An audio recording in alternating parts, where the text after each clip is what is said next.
Shabbat Shalom, family. See, I got to back that up a little bit.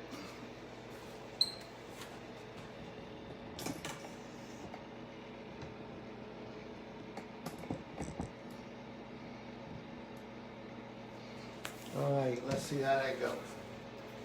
Shabbat Shalom, family. Yeah, that's much better. That's much better. Whoa. May the Most High be praised forever and forever. Here we go.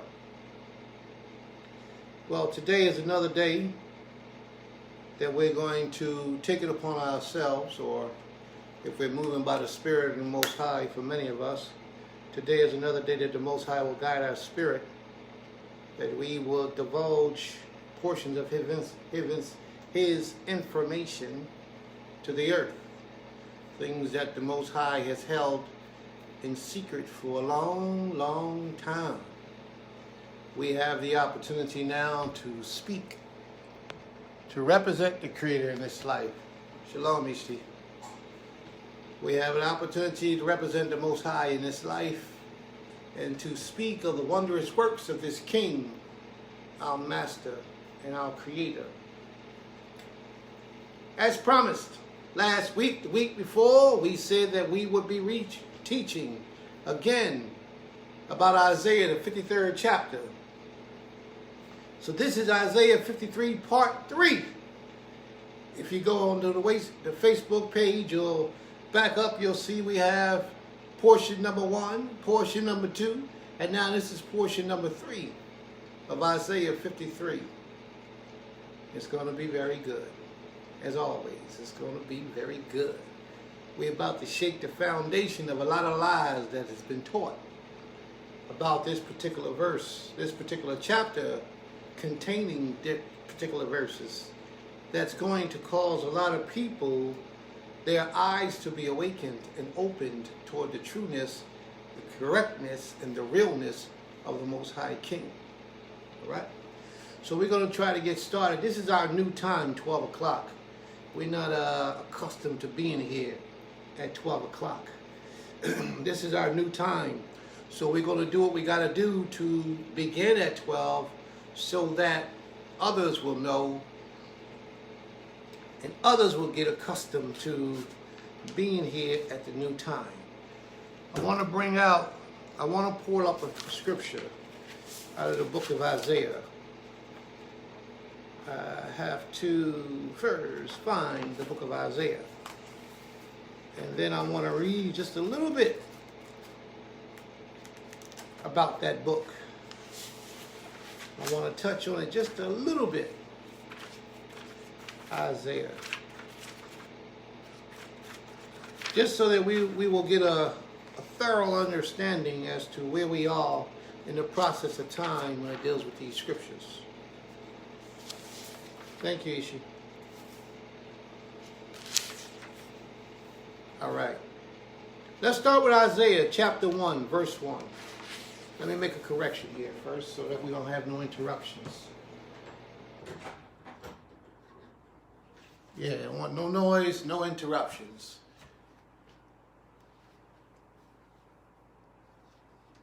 All right. Isaiah chapter 1, verse 1. Let's read.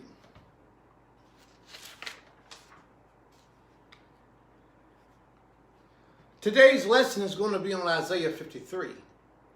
Before we go to Isaiah 53, I want to read a little bit about Isaiah so that we will understand who this prophet is, what time dispensation he prophesied in, and a portion of what his message was to the house of Israel, to the children of Israel.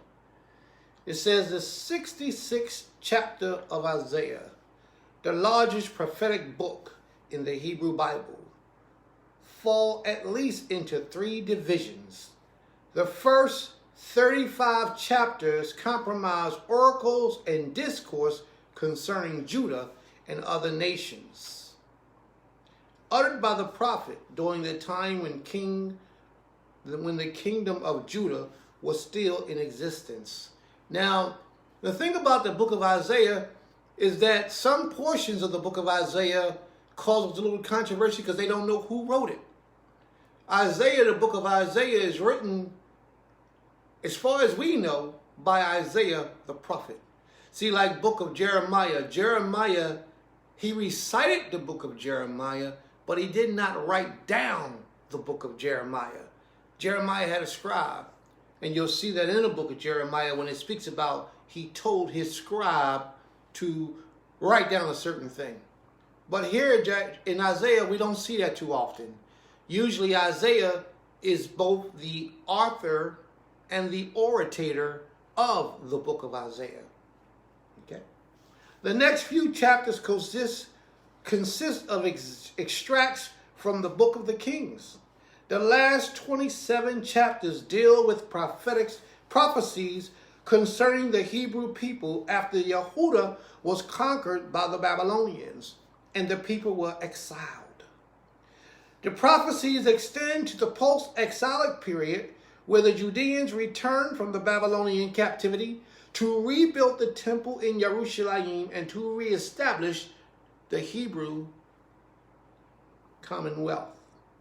Isaiah prophesied during the last part of the 8th century BCE when Uzziah, Jotham, Ahaz, and Hezekiah reigned in Judah.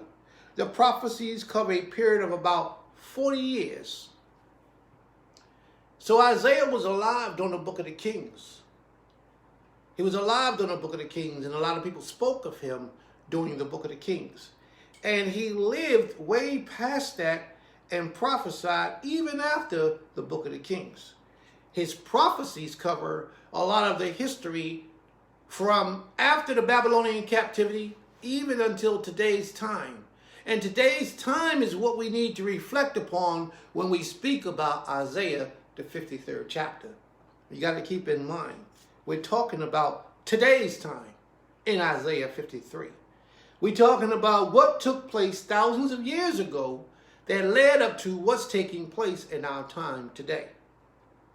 Isaiah begins his prophecies with a condemnation of ritual formalism and spiritual poverty, followed by a description of the contrast between the future glory of Zion and the present low moral state of the people and their leadership. He then denounces the political, moral, and social condition of the land, forewarns the people of the consequences of punishment. The prophet warns against reliance on false allies, especially Assyria. He describes the approaching destruction of the kingdom of Israel, denouncing Assyria, the destroyer, and predicts its doom. The last 27 chapters, which are sometimes called the Book of Consolation, begins with the words, confront ye my people. The Most High always speaks out to the children of Israel, his people. Consulting thee. The prophet begins confronting assurances to the people and promises them a speedy redemption. Through the majesty, Hadar, through the majesty of Elohim, he describes the greatness and powers of Elohim and assures the people that Yisrael was chosen to be the servant of Most High. He then denounces idol worship and announces the doom of Babylon and the victories of Cyrus, who has been chosen as an instrument of the Most High. You know, Isaiah talks about idolatry a whole lot throughout the chapter. He speaks about a lot of the idolatry that shall befall Israel.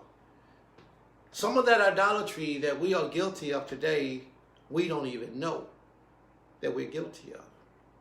Or let's say we don't want to admit, we don't want to live up to the ideal or concept that we are practicing idolatry. You know, let me go with you another way. And this one's going to hit home and it's going to hit you a little hard. But it's the truth and it must be known. Because my mind runs deep, my consciousness runs deep. And I have to explain things the way that I understand them to be as the Most High has delivered them to me. You don't have to accept what the Most High has given to me to give to the people.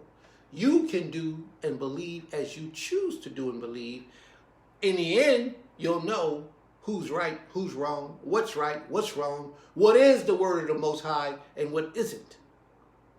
But here's the thing that we utilize to practice idolatry that most of us don't even know what we're doing.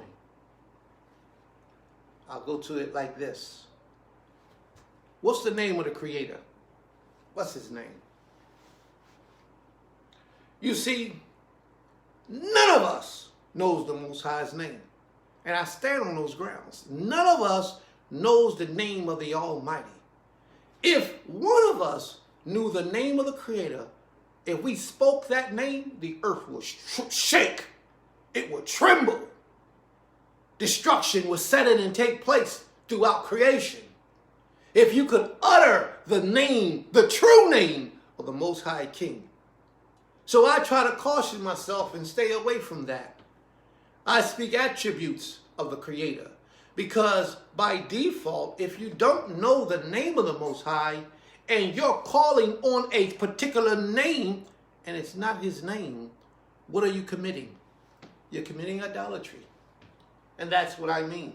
Oh, Perch, I don't know what you're talking about. It says right here that this is the Creator name. If that rest is true for you in your essence, then so be it. Don't let me be your judge. I can't condemn you. I won't condemn you. I say do whatever you feel is the best for you to do. But now when a Christian pops up and the Christians say that JC is his power, JC is the one that he worships, then what is any difference between you and him if that's not the name of the Creator? You understand? So I try to take the safe ground, the best ground, the ground the Most High has laid out for me. And I call the Most High by an attribute. The power of Abraham, Yitzchak, and Yisrael. I call the Most High by the Creator. I call him my Father. Abi, we Abatenu, meaning my Father and all of our Father. He's the Creator of all things. Yotzer, meaning the Creator. I call the Father by attributes. And I lean on my own understanding that the Most High has blessed me with. And I do not call on the name of the Most High by a direct name that man has taught me is the name of the Creator. I don't do that. I stay away from that because in essence, if you're wrong, then you are committing idolatry and don't even know it. And sometimes you have to wonder, family, why are we in the condition we in today? It seems like we're doing so much to break this yoke, but yet we still suffering. Sometimes you'll be doing something wrong, thinking you're doing something right. Let alone those people who still call the Most High G-O-D. If you still calling and referencing the almighty power of all creation, God, then you definitely are committing idolatry. And I know this is going to shake up a lot of people. A lot of people are going to get upset with me and become angry with me and might even disassociate themselves with me. But all they need to do is do the research and look it up. We know, and a lot of scholars know, that God is a deity. It's not the Creator. It's a German deity, God, that they created, that they invented, that they worshipped. And they took over the earth. So a lot of you who may not know, German was going to be the official language of the United States at one time. So their deity is who we actually call upon when we say God, and we're trying to reference the Almighty. If you are aware of a situation, then it's on you to do better than what you've been doing. Once you come into the knowledge, pure knowledge, wisdom, and understanding, it's on you to do better than what you've been doing. And G-O-D is not the Most High. A lot of us don't want to accept those terms. Look at them falling off. They're running away. It's okay. I have to speak the truth as I know the truth to be. And you don't have to accept it. That's your decision. But the Most High doesn't want us practicing and committing idolatry and knowing this. Now, if you didn't know in your ignorance and you called upon the Most High by the name of a deity, but yet your heart was pure toward the Most High, only the Most High knows if he'll have mercy and forgive you and forgive us. Only the Most High knows. But now, family, you're being educated. You're being told. You're being taught. It's being shown to you that God is not the name of the Creator.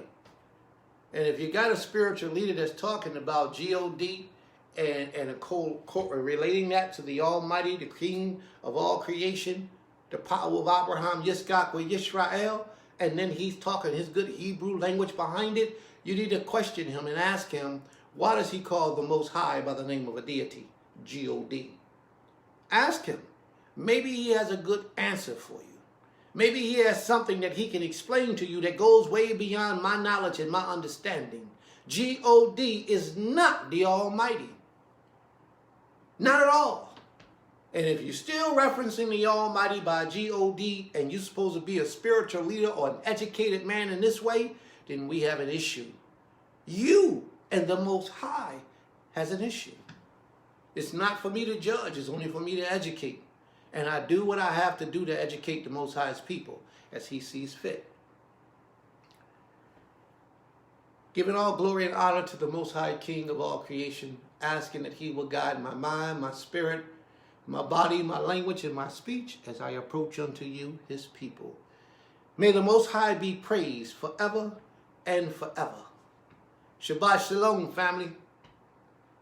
Giving all honor and praise unto this King. Yeah, let's do this. Let's do this.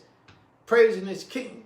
All right, we're going to start in the book of Isaiah. For those of you who missed this, you might want to go back after the video is over and watch it from its conception, from the beginning, from the shoresh. The shoresh meaning the root. You might want to go back to the root of this video and watch it again.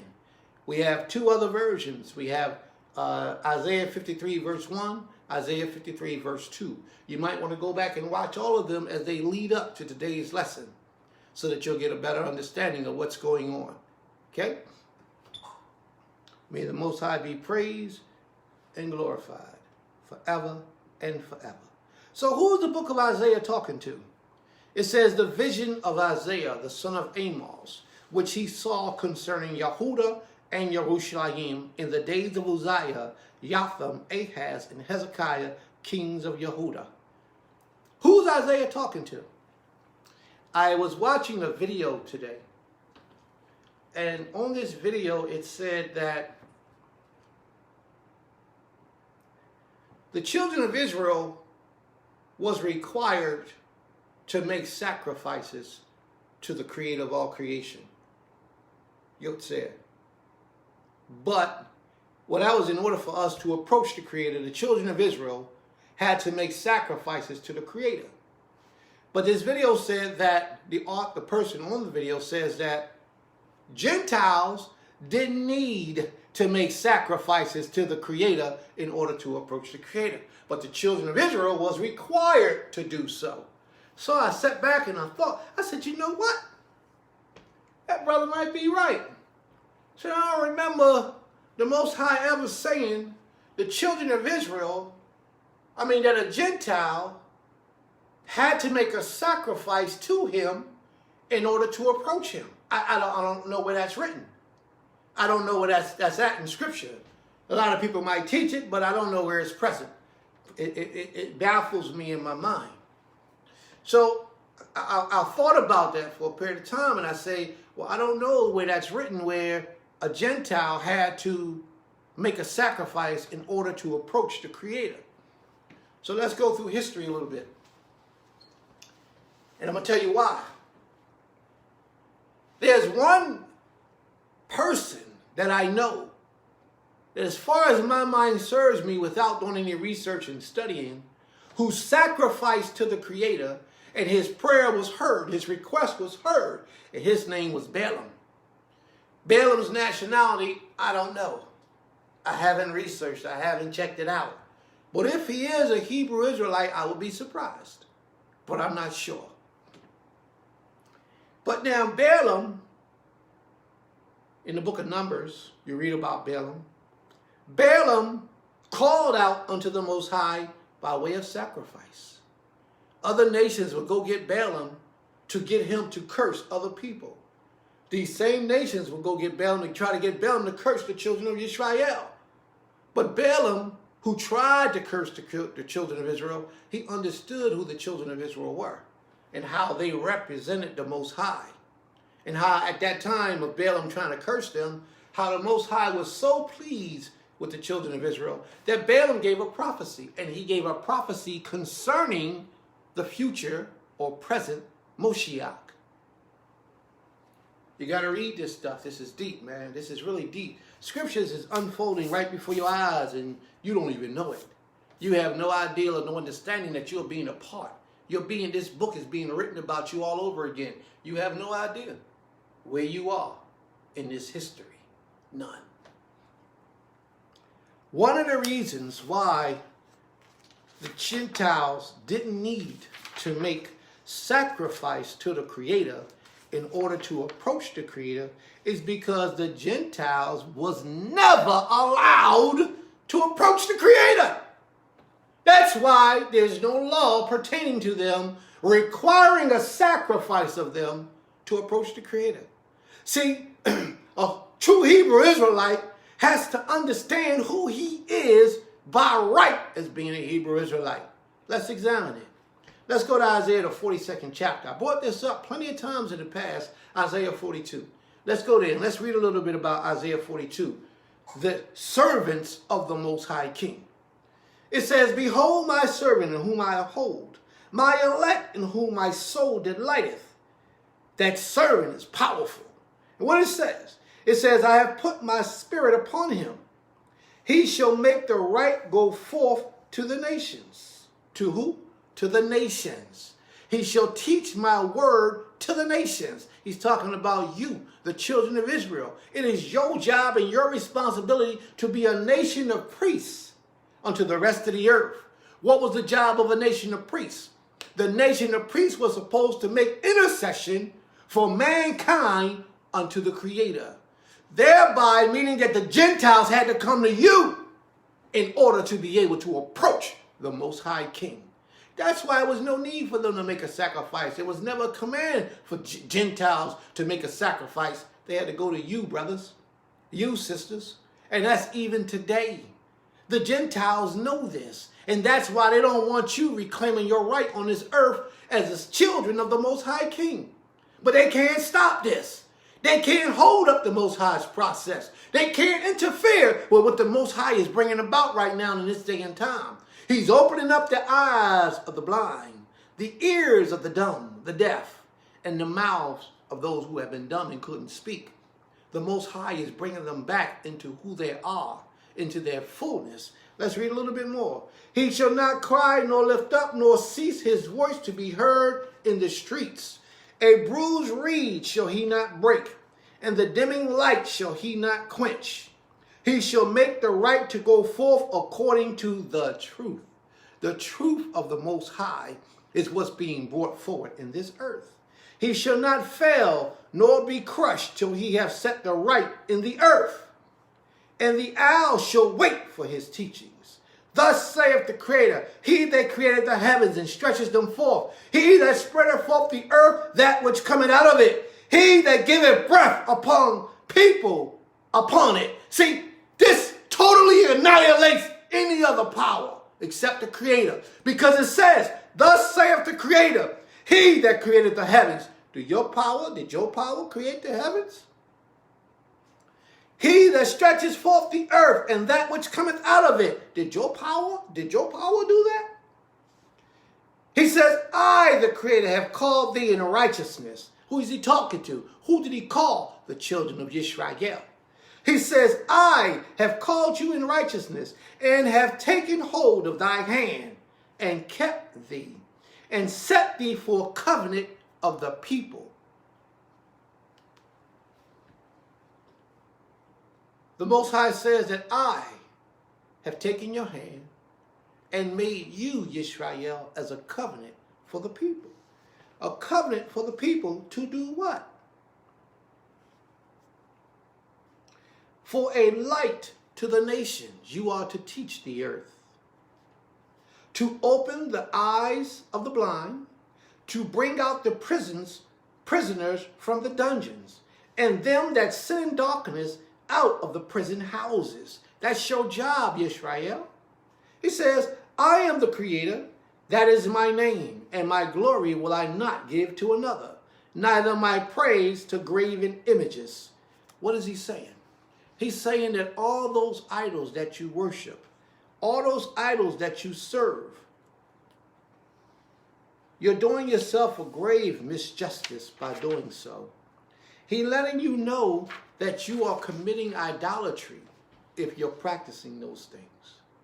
He says he is the creator and there is none else, and that he will not give his glory or share his throne with any other. Your job as a true Hebrew Israelite, as a servant of the Most High, is to serve the Most High and teach the earth. Thereby, after you acquire the knowledge, you are to teach the earth how to serve him, how to worship him. And there are so many of us who have forgotten what our job is. Some of us don't even know what our job is. We are to internalize the teachings of this King and master them. Allow our spirit to be filled with a portion of his spirit so that we can properly go out into the earth and teach the earth how to serve him.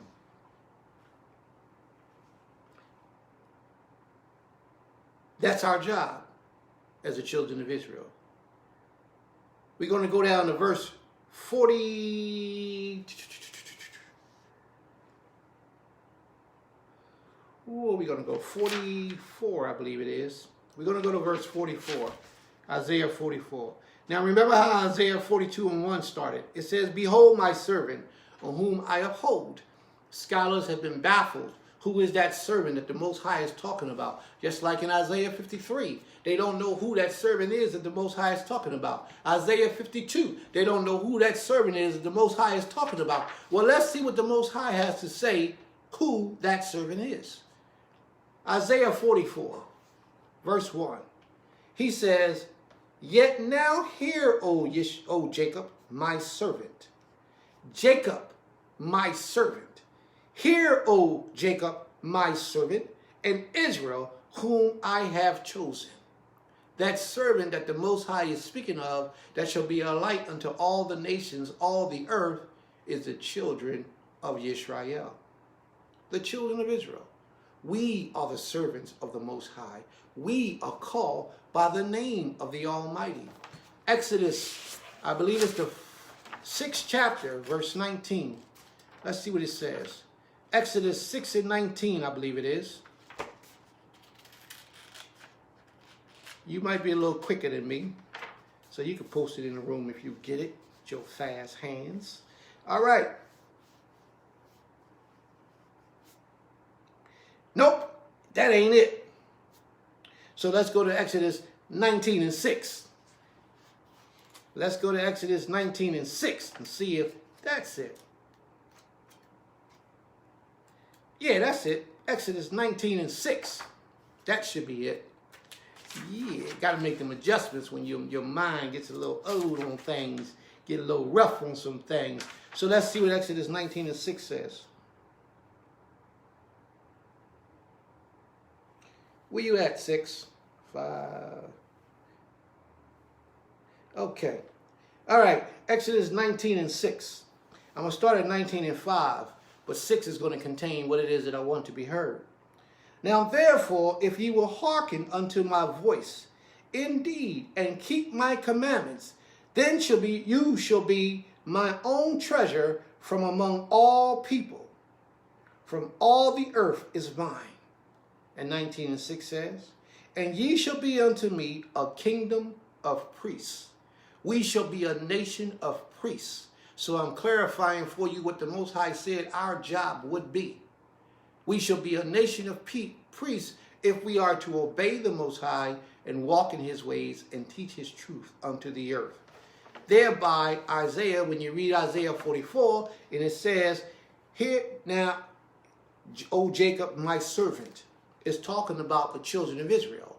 There's your proof and your verification as to the job of the children of Israel is to go out into the earth and be a nation of priests unto the rest of the world. Now that's not just any old Israelite. That's the children of Israel that worship and serve the Creator and keep his laws, statutes, and commandments as he requires of us. Our job at that time is to go out into the earth and teach the earth of the truth of the Creator and how to serve him. This is why it's so important for you to learn these ways and understand how the Most High moves. So here it is. Hear, O heavens, and give ear, O earth, for the Creator has spoken. He says, children have I reared and brought up, and they have rebelled against me. Isaiah, the 1st chapter. The Most High says, hear, O heavens, and give ear, O earth, for the Creator has spoken. He says, children have I reared up and brought up. Remember that child, that servant, that one that was going to be in dry ground?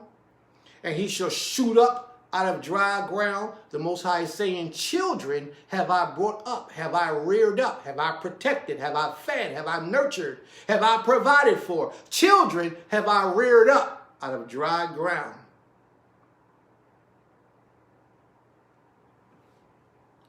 And they have rebelled against me.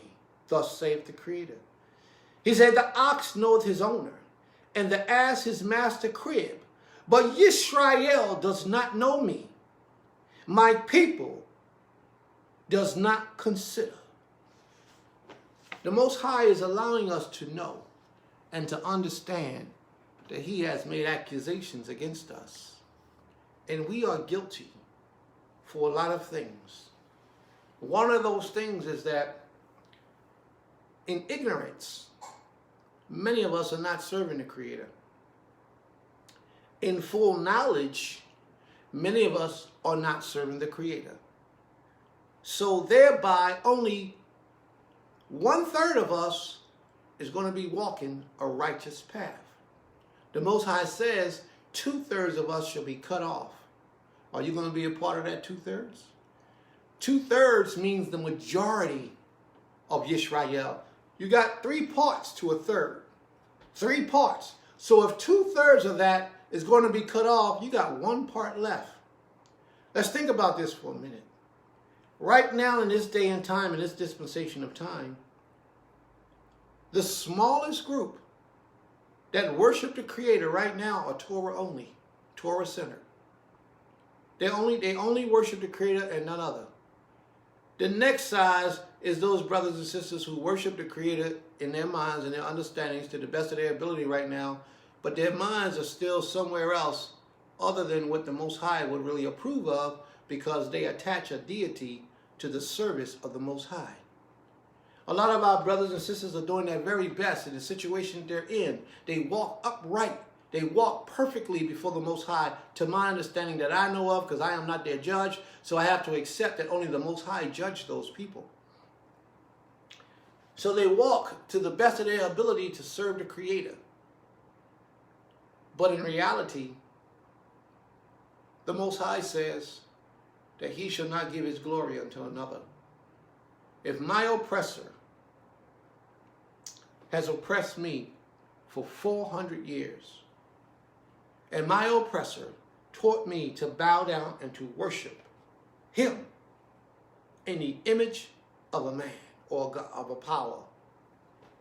And I've learned this while he was steadily on my neck with his foot on my neck, whipping me on my back. And he was teaching me to worship that power. And I became free. And then I realized that I was a servant of the Most High, a child of the Most High. If I came to the knowledge and I realized that, and being a child of the Most High, it meant that my loyalty to that religion that the oppressor taught me was different automatically when I gave back the religion of that deity or that religion that the oppressor taught me. I would discontinue every association with everything pertaining to that religion, that deity, or that way of worship. I would disassociate myself with it all. But what we do a lot is, it's so hard for us to let go of things that are deeply embedded and rooted inside of our spirit, in our minds for so long. You know, they call that stock syndrome.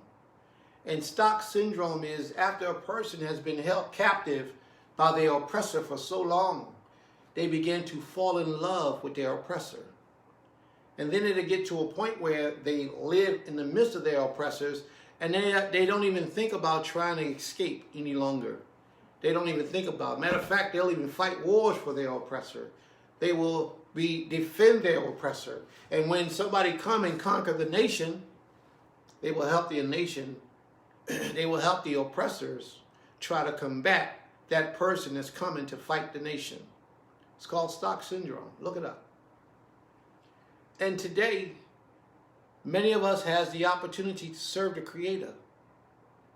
But we would rather look at people who talk about you're practicing idolatry and consider them as being practicing idolatry instead of really thoroughly investigating and looking into what it is that we're doing. I submit to you today, Father, family. I always submit to the Father, but today I'm submitting to you, family. And what I ask of you is this. If you still calling the Creator by the name of God, if you're still calling the Creator by a name that you don't know if His or not, I would pray that you cease from this day forward in committing that form of idolatry. Because a lot of us are doing it. We're guilty of it and have no knowledge or understanding of it. How are we going to represent the Most High in truth as a priest, as a holy nation before Him, to lead the Gentiles unto the Most High when we ourselves are practicing the same thing that the Gentiles are worshiping, just with a different twist? We can't do that. In order for us to teach the truth of the Creator, we have to approach the Creator in truth and in righteousness and call upon His name to the best of our ability.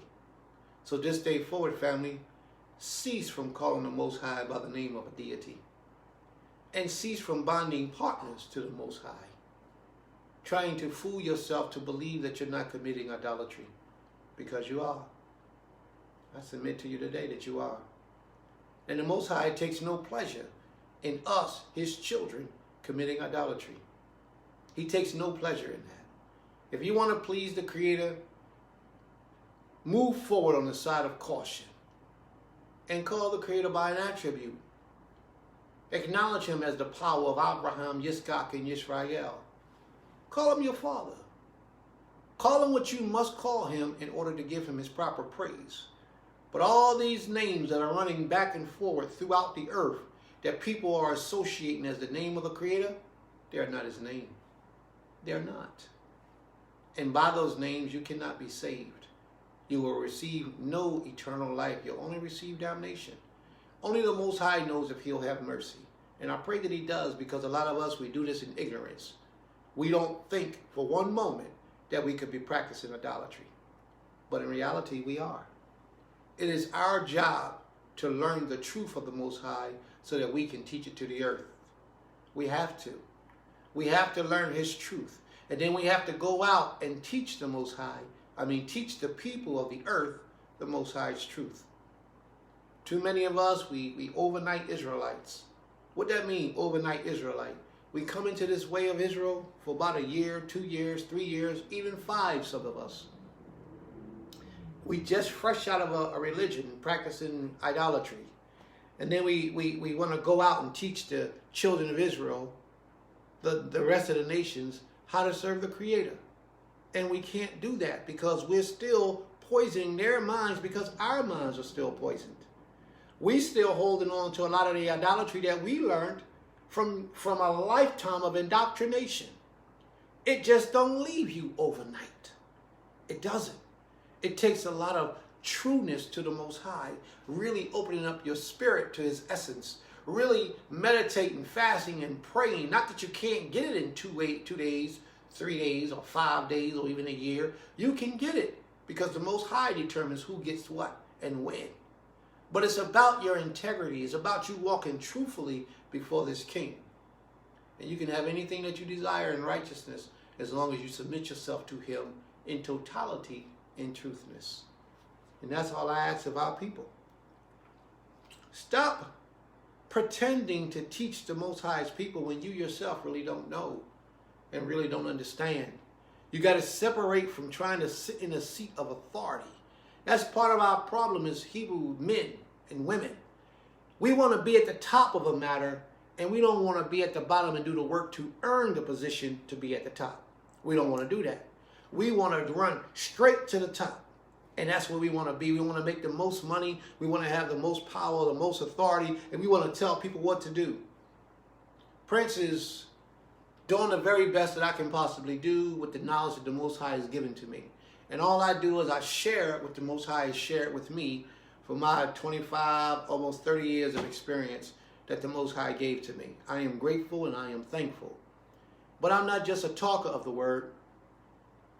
I do things that you can see physically manifest itself to show the path that I'm on. We got all this land out here down south that we purchased. And what we're doing with that land is we're creating a place, a house of refuge, as the Most High says in the book of Ezekiel, a small sanctuary for the people to go to that can worship the Most High and live the Hebrew lifestyle while we're here in the land of captivity until the Most High takes us home. See, we put forth the work, the effort. We spend hundreds of thousands of dollars to make this happen. What do I, myself, one man, need with 250 acres of land? What does my brother, ISIAH, what does he need with 250 acres of land? Just one individual. We don't need that. So it's not being done for us. The wonderful thing is that 250 acres of land doesn't have a congregational name attached to it. Here in Philadelphia, I'm Temple Kifarim. B'nai Yisrael, Temple Kifarim. That's who I am here in Philadelphia. But we don't associate any particular name to our land. We have no particular congregation associated with that. We are the children of Israel. And we worship the Most High according to the best of our ability, based on the knowledge that He brings forward unto us from the heavens, Hashemayim, down to the earth, Haaretz. That's it. And that's how we move. All are welcome. You know, you can DM my wife. She's here on the page. You can DM her. You can DM me. Do what you need. You got to get an application in so we can give you a visitor's response. Come out and visit. See if this is a place that you would like to be, to raise your children, to grow your food, to drink from your own wells. See if this is a place that you would like to be at. And if so, come and be a part of us if you're approved. Because there is a process that you have to go through so that we'll know exactly who we're living amongst, who our children are living amongst. We have to know. And in today's time, it's best that you do know. But we have taken and manifest the teachings of the Most High in our lifestyle. We've sacrificed our own kesef, our own livelihood. There's a struggle, but we sacrifice that to be where we are. And all that we've achieved through the Most High's blessings, we extend it back to you. Now you have an opportunity to be a part of something that you didn't start. You didn't do the footwork, you didn't do the groundwork, but we're offering you the opportunity to be a part of something great. We're making history. We're not playing. We're about this life. It's real for us. A lot of people be on this Facebook thing, all they do is talk. We're way beyond talking. Way beyond talking. We hundreds and hundreds of thousands of dollars beyond talking. We at least 600,000 maybe in the hole that people don't even know about. You don't know what's required to make these things happen. You don't know. And I'm not saying I'm filthy rich. I can't lie to you and say I'm filthy rich, because I ain't filthy rich. Matter of fact, I'm broke. I ain't got nothing in my pocket. I'm broke. But I do what I gotta do to live my life to please this King, and I trust in the Most High to provide for me. And that's what a servant of the Most High is all about. We humble ourselves to the authority and power of the Most High, and we trust in Him to protect and provide for us. And that's what we do. But if you're serious about this walk and you really want to serve this King, come and be a part of what it is that we're doing. Because we mean business. We are real about this life. It's real to us. It's not just talk. It's not just Facebook or social media outlets to get off a whole lot of steam. No, this is real life for us. So here we are.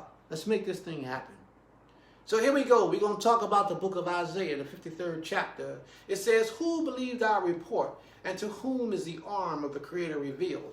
Now, if you need a little dispensation about that, you can go back to the last two stories that we spoke about, you can go back to those last two and you'll hear the history and how we led up to all that.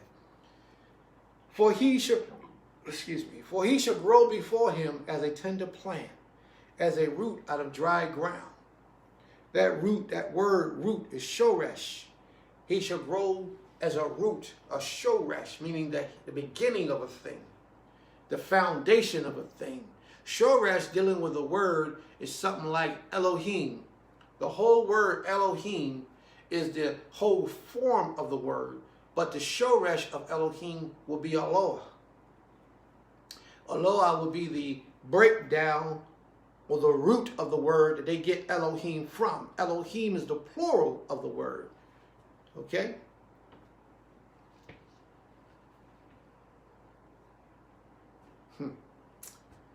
Elohim is the plural of the word Aloha. There are a lot of people on this page today that's listening to these lessons that I know are aware of what it is that's being spoken of. I have one of my sons here today, Charlene Dean.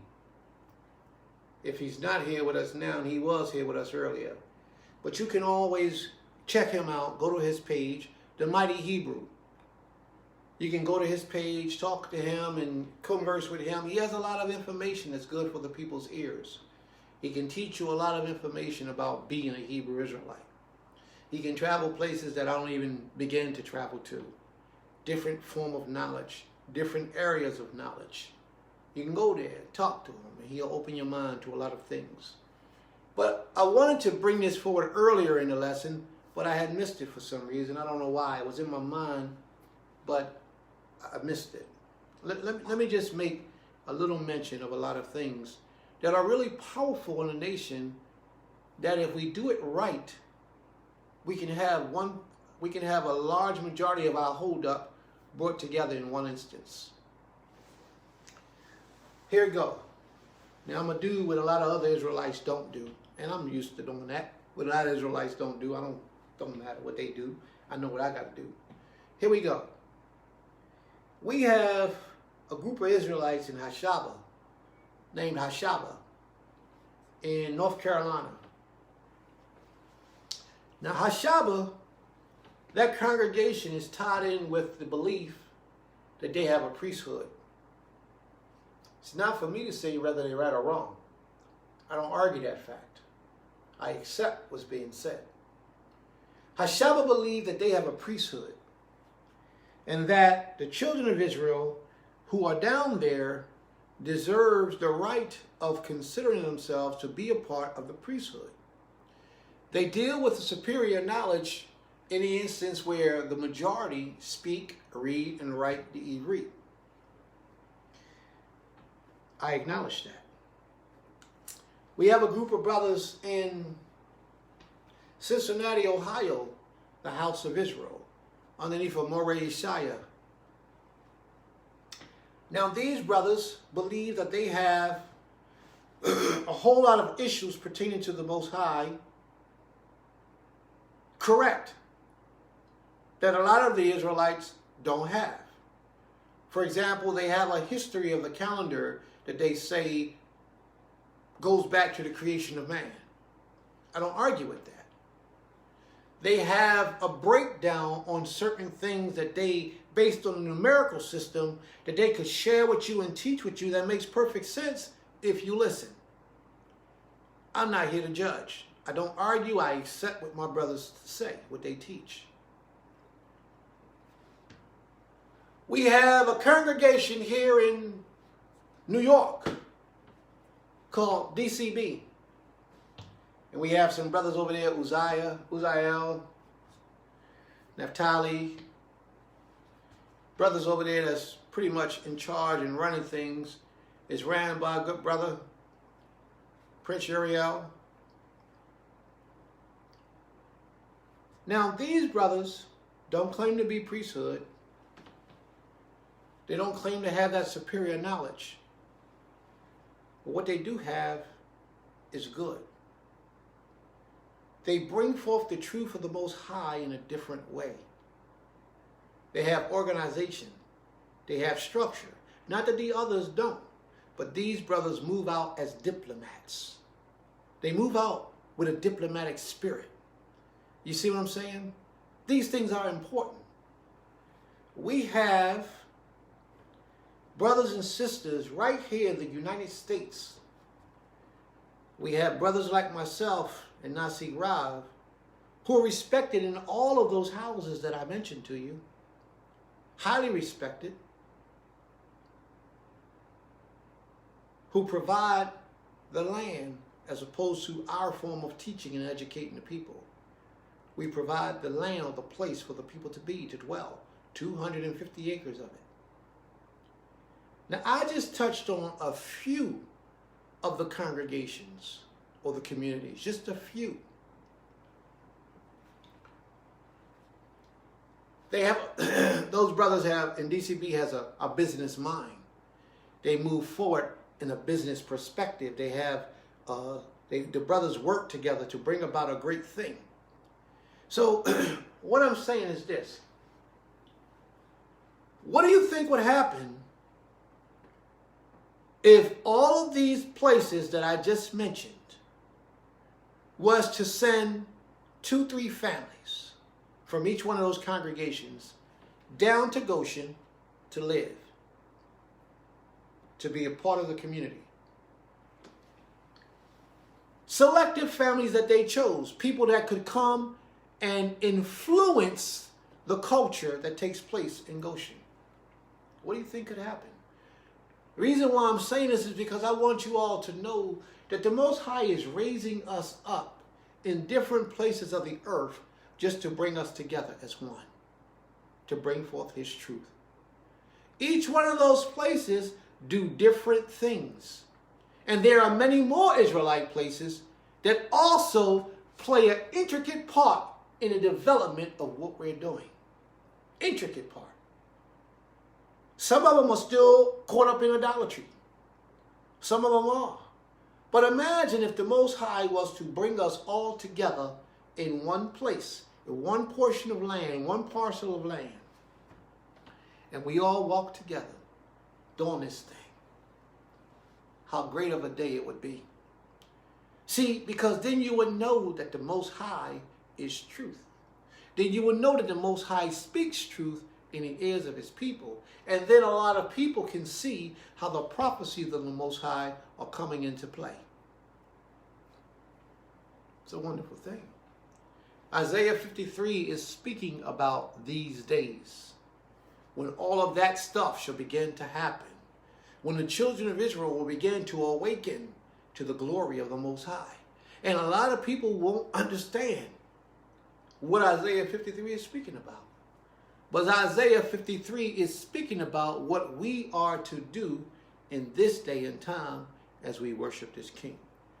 How we shall be that root out of dry ground. Dry ground meaning that there is no knowledge in the earth. Everybody pretty much fishing for themselves, trying to find their own way in this puzzle. They're going to come through, as we always do. We're going to come through the ground. We're going to break our way through, and we're going to start growing as a vine in the vineyard. We're going to start growing. But how much more better would it be if we grew all together in one strength?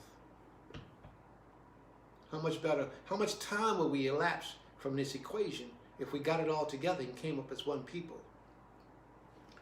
Isaiah 5:7 says, "For the vineyard of the Most High of hosts is the house of Yisrael, and the men of Judah His pleasant plant." Here we have the Most High naming Yisrael as His vineyard, His tender plant. He says, "I will pour water upon him that is thirsty, and floods upon the dry ground. I will pour my spirit upon thy seed, and my blessings upon thy offspring." This is the Most High telling us what He's going to do. Now, He told this to our forefathers thousands of years ago, that He will pour His spirit upon that dry ground where there is no knowledge, and that He will put His blessings upon their offspring, and that is us today. We are the offsprings of our forefathers. The Most High says that He would do this for us, His children, His people, and He's doing it. And this is why you see a community over here popping up with a form of knowledge, a community over there popping up with a form of knowledge, a community over there popping up with a form of knowledge.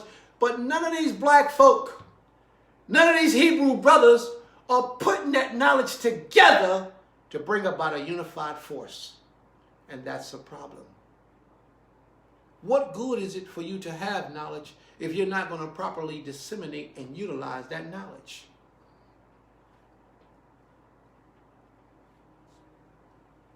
Think about it, family. How beneficial could we be as a people if we did that? Extremely beneficial. It says, and as a root out of dry ground, he says, he has no form or comeliness. The Hebrew word for comeliness is hadar. He has no form or comeliness. These are the teachings from the last lesson. He has no form or comeliness, and when we shall see him, there is no beauty that we should desire him. There is nothing about the children of Israel, the Hebrew Israelites of today, that anybody would want to trade places with us. And this is a fact. It's a fact. Like I just spoke about all these different Hebrew Israelite communities that we have throughout the earth. And I haven't even spoken about the brothers and sisters in Dimona. I haven't even mentioned them and all the great works that they're doing. Haven't mentioned them. I'm just talking about right here, the United States that we're in. When you look at all that we have, individually, nobody wants to be like us. No other nationality of people will want to trade places with us, the children of Israel. Nobody. They wouldn't want to trade places with us. Now imagine if we brought this collectively together. The power that we would have as a people. The respect that we would earn. The blessings that the Most High could bring down upon us just because we're walking in the right direction. Because in order for that to happen, there could be no big U or big I. It can only be unison. In order for that to happen, we have to lay down our pride and our arrogance and move as one man. In order for that to happen, we have to set up a council and structure and make things go in its proper place like it should. But in order for that to happen, every man must walk in humility in order for that to happen. And that's why it's not happening today. Because everybody has in their own minds that they're right, that what they're doing is right, and that everybody needs to submit to them. All I say is submit to the Most High and let him have his way. I've reached out to a couple of these communities that I've mentioned, and I have extended to the brothers and sisters that, hey, we got this down here, why don't y'all come on down? We don't have any priests down there on the land. We don't. No one's claiming to be a priest down in Goshen. We don't have the organization structure like Beniadat. We don't have the history down packed like Cincinnati. You know, we don't have a lot of things that we could have if the brothers just put down their pride and began to do some real nation building. Real nation building. Where we can represent the Creator with force and power. Where we can represent the Most High's people with a strong hand. This is right. This is right. This is what we must do. We have to do this thing for the people. Not for our own sake, because we're going to get old and we're going to pass away and we're going to become dust and ashes. But what we leave behind on record for the future generations to come is what's most important. It's what's most important. The best a man has in life today is 120 years. And if by reason of strength he goes a little bit further, it is the Most High's will. But when you get that old, it's not so much that you can do effectively. We need to keep recycling new young people into this movement so that they can carry on the legacy that we began. We began this legacy. But it's not going to be us who complete it. It's going to be our children's children's children. And so forth down the line for 100,000 years to come. We're setting the foundation. But if we don't get it right and come together right now, the Most High is going to use another generation to get it done. We have everything that we need at our disposal right now. Everything. All we need to do is do it and begin the process to bring this nation together. We can do it.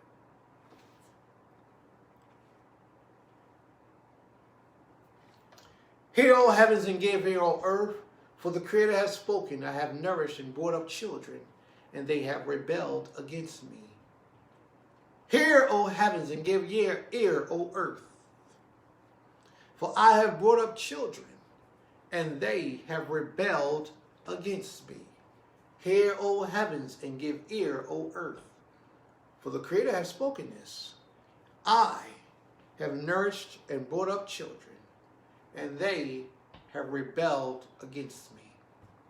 The Most High is speaking to us on this day, and He's telling us how to properly get it together, how to properly walk according to His truth, how to come together as a family, as a people in this earth, and set down the precursor for what Yisrael is going to look like tomorrow. It's up to us to take advantage of that. Verse 3 says, He is despised and rejected of men, a man of sorrows and acquainted with grief. And we hid, as it were, our faces from him. He was despised, and we esteemed him not. Surely he have bore our griefs and carried our sorrows, yet we did esteem him stricken, smitten of Elohim, and afflicted. Now let me read that again for you. Verse 2. Verse 2 says, Isaiah 53 and 2. For he shall grow up before him as a tender plant, and as a root out of dry ground. But another version of that, which comes out of the version of LEB, the LEB version says, because this is what we don't do often. We don't go to the Hebrew to find out the shoresh, or the root of a word, to give us understanding. Most of us read the English language and we run with it. If you have read the English language and you have come to the knowledge that the Creator is only one and He has no partners, and you worship Him alone, you are a really strong individual. Extremely strong. Because most people who read the English language get a twist on it from the interpreter or the translator of the Hebrew language, whatever that interpreter or translator's idea of worshiping and who their ideal of worshiping was. They had a way of moving words to kind of like move you into favor of their deity, of who they served. So if you just read the English and you came with the understanding that the Most High is one and there is none but Him, you are truly a strong and blessed individual. But the most of our people are still practicing idolatry, because we believe, for many of us, they believe that the Most High has partners, that the Most High came and walked the earth and died as a man, that the Most High has someone who came and took on the sins of the world and died for the sins of the world. There are a lot of us, or many of us, who believe those things. Without the Hebrew understanding, the proper understanding of the words, then you will believe these types of things.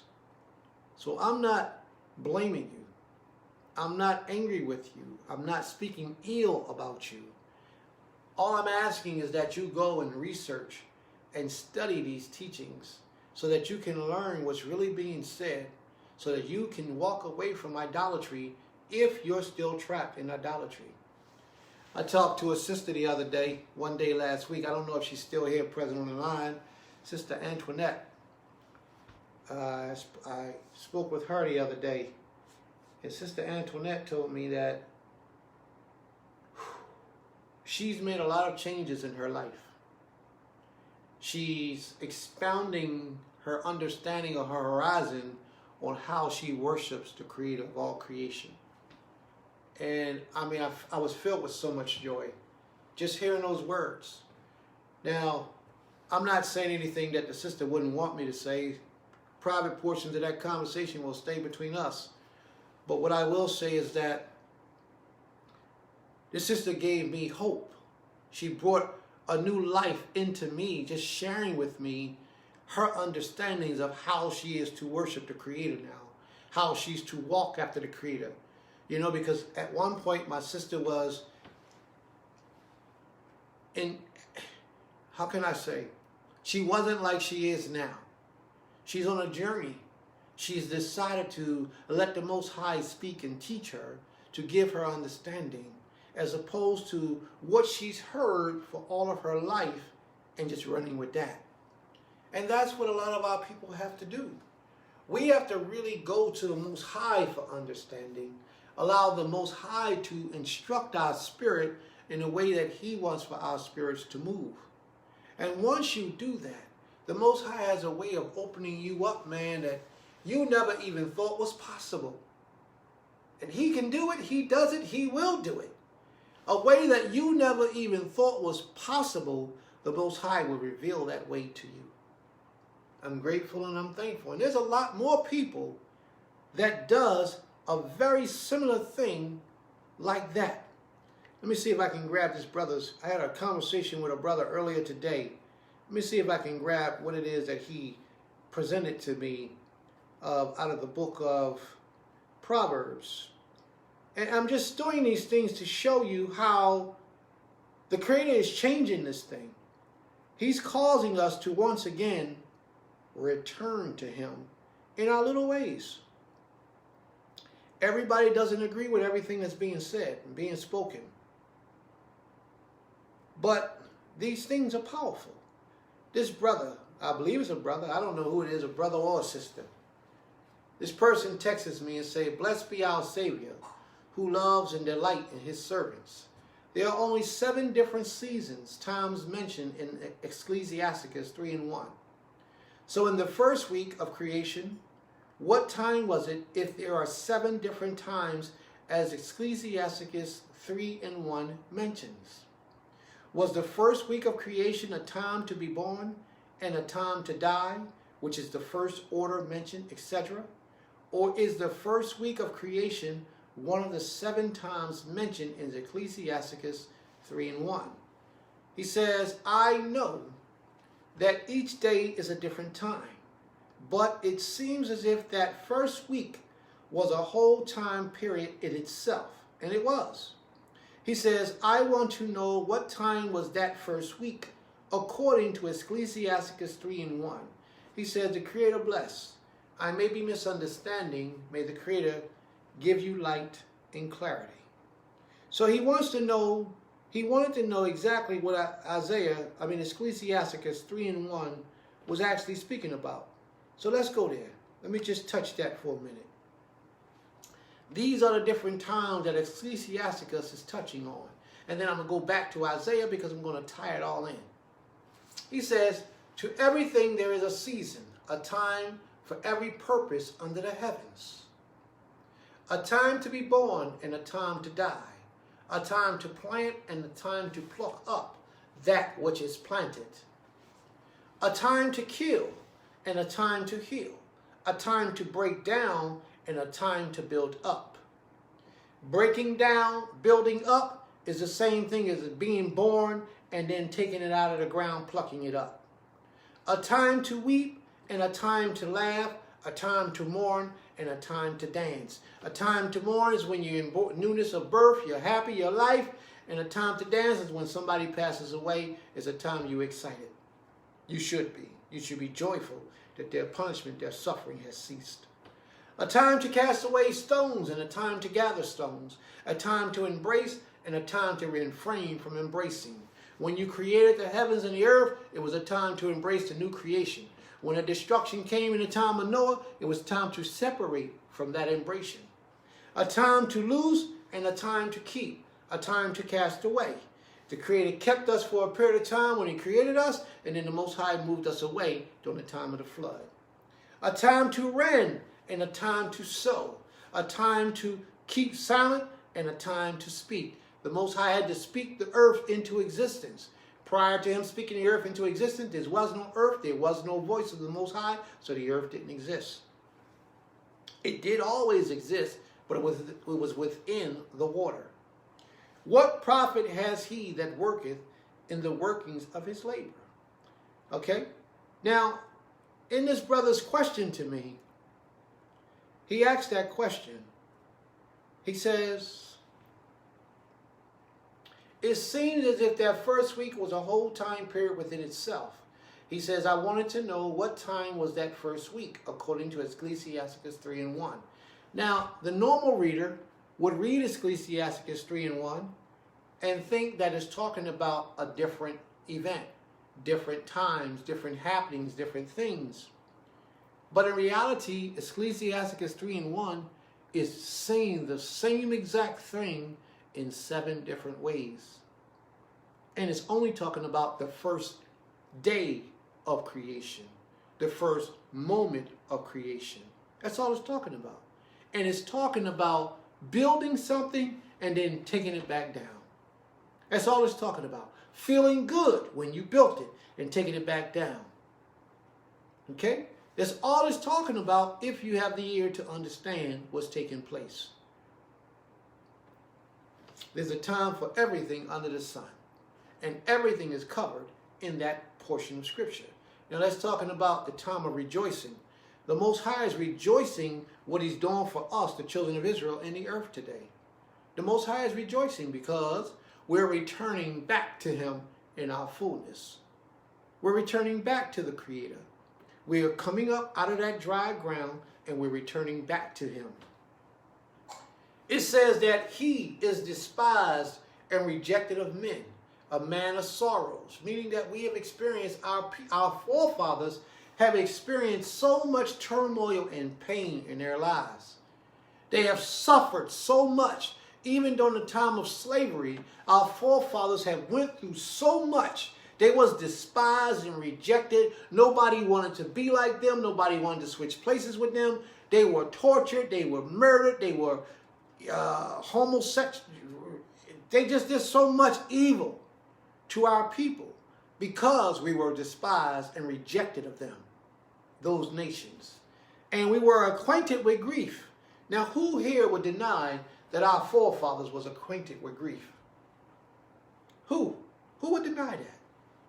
That our forefathers wasn't suffering always. And we hid, as it were, our faces from him.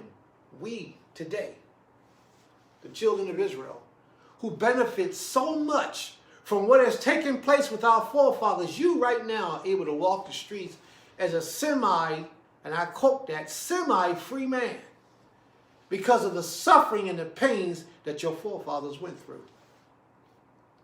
They bared the burden of all that they had to bear so that we will receive a portion of blessings today.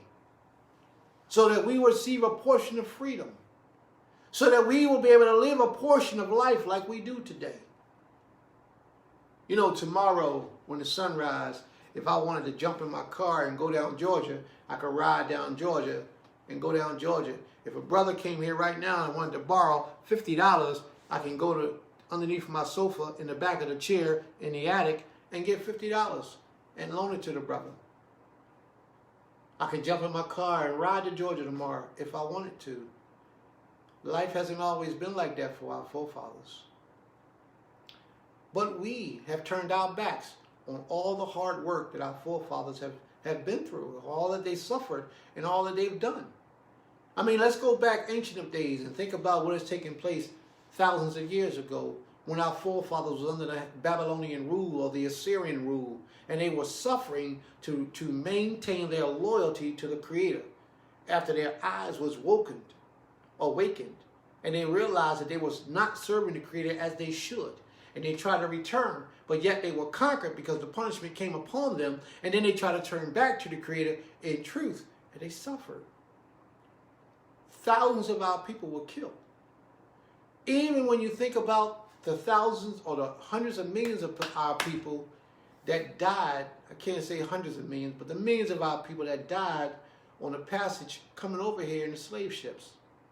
They paid a hell of a price for us, that we could live, that we will be blessed and protected, that the Creator would allow us to dwell and prosper in the land of our captivity until He returned us home. A lot of our forefathers have paid the price for what we're receiving today. And only because of what they have suffered are we able to live today. Only because of what they have been through are we able to do what we do today and survive and do this freely. You got to understand how the scripture is explaining what's taking place with Israel today. For he is despised and rejected of men. The word despise, it's nibzah. Nibzah is the word for despise, but that's not even really the word for despise. The word for despise is bizah. The nib, the noon in front of bizah, is something like future tense for we, for many of us, or we shall. So when it says bizah, it actually, the Hebrew, if you read it in Hebrew, the word that's being put into the sentence is nibzah. And nibzah means that we despise and we rejected.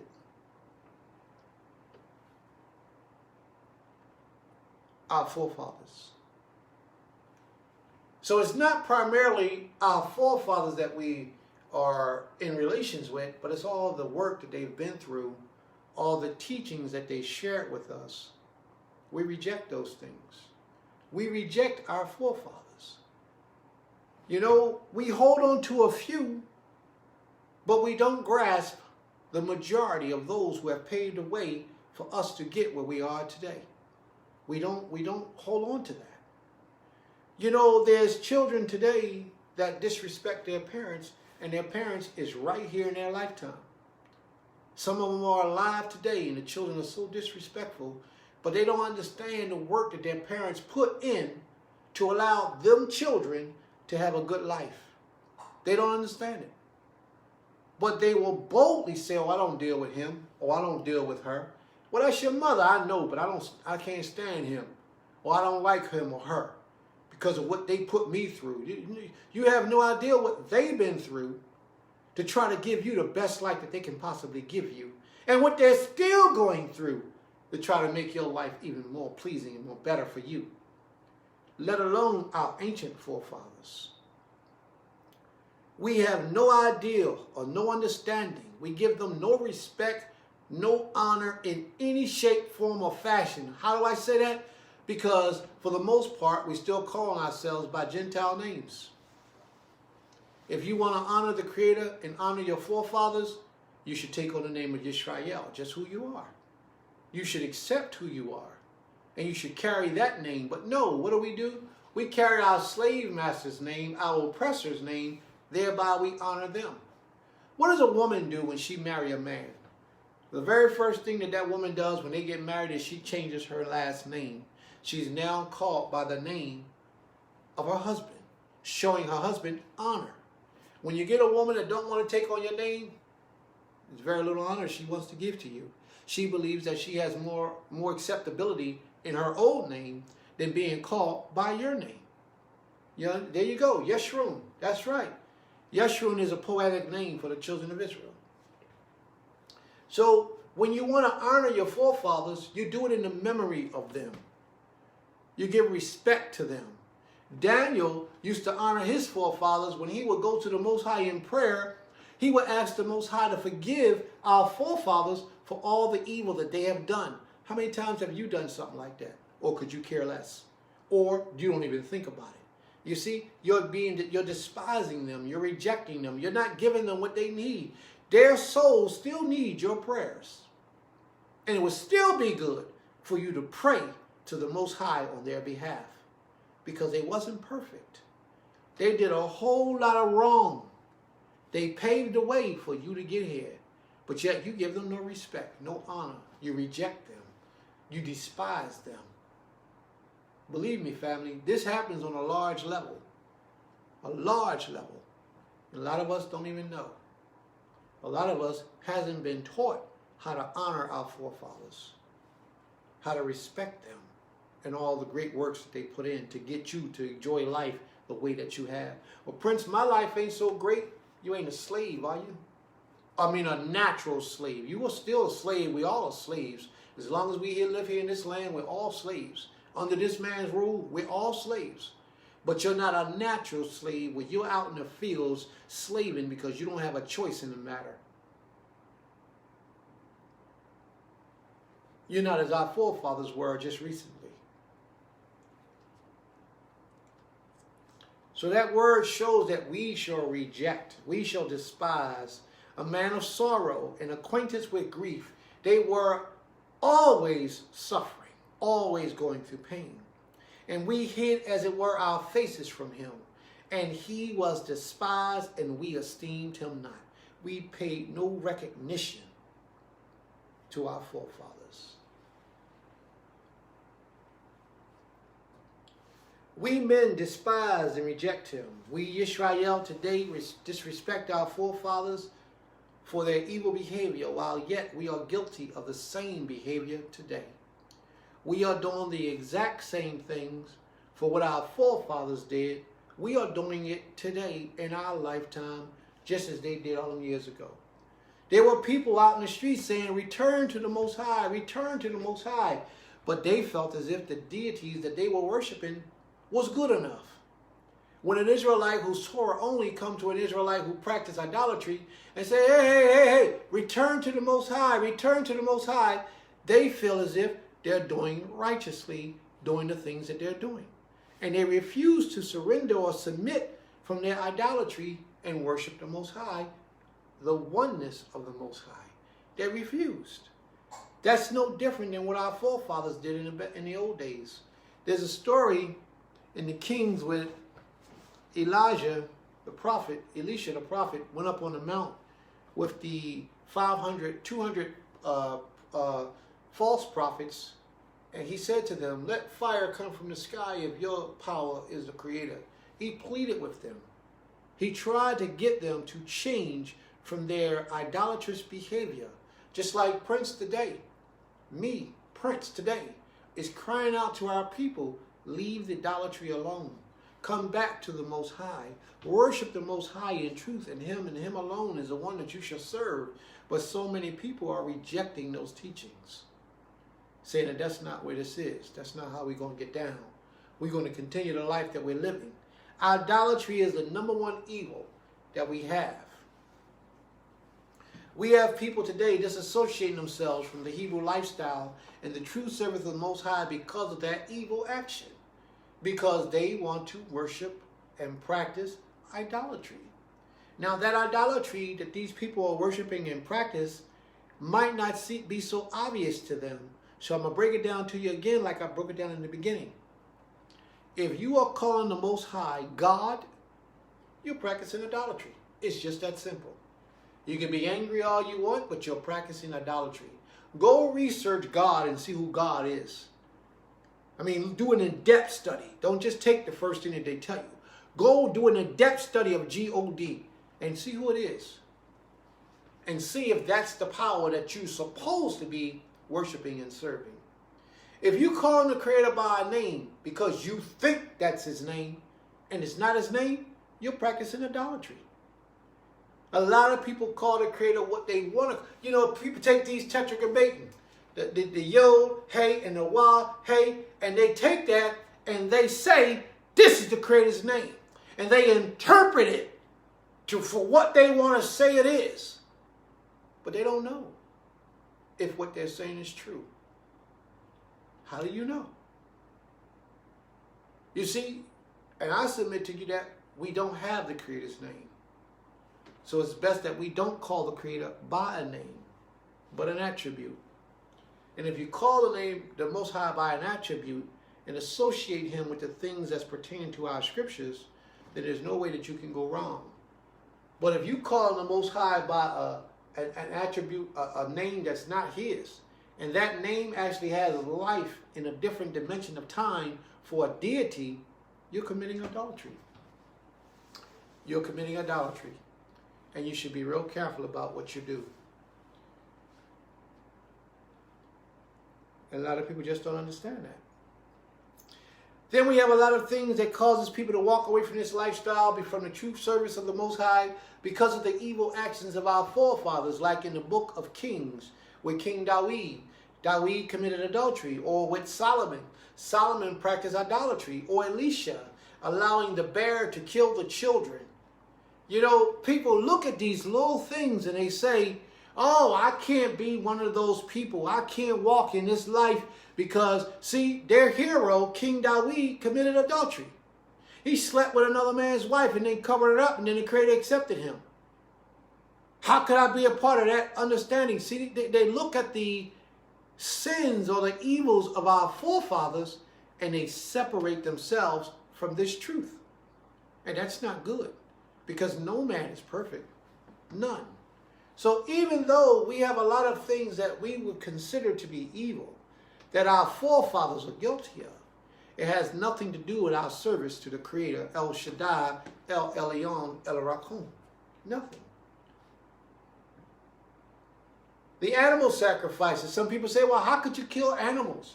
Oh, that's an evil thing. It's a wicked thing. And then, no, it's not that.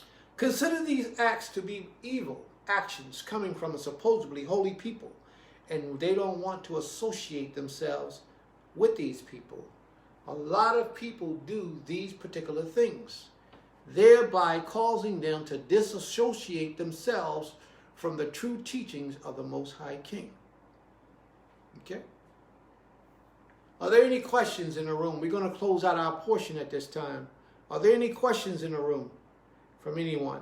Next week, Creator willing, next week we're going to go back to the fourth part of Isaiah 53, and we're going to start at verse 5 and read down a couple of more of those verses and try to break them down. I don't try to rush everything at one time. I try to get piece by piece.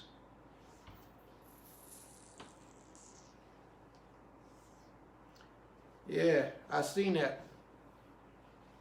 Yeah, I seen it. I read up on that stuff. I didn't want to comment. I didn't want to bother that. Nat Turner, I seen that dispensation that you had with those brothers. I seen that. And we, Creator willing, we get to talk about that a little later, if you have time and if we have time. Keep doing the works of the Most High. Are there anyone or any questions that we have in the room?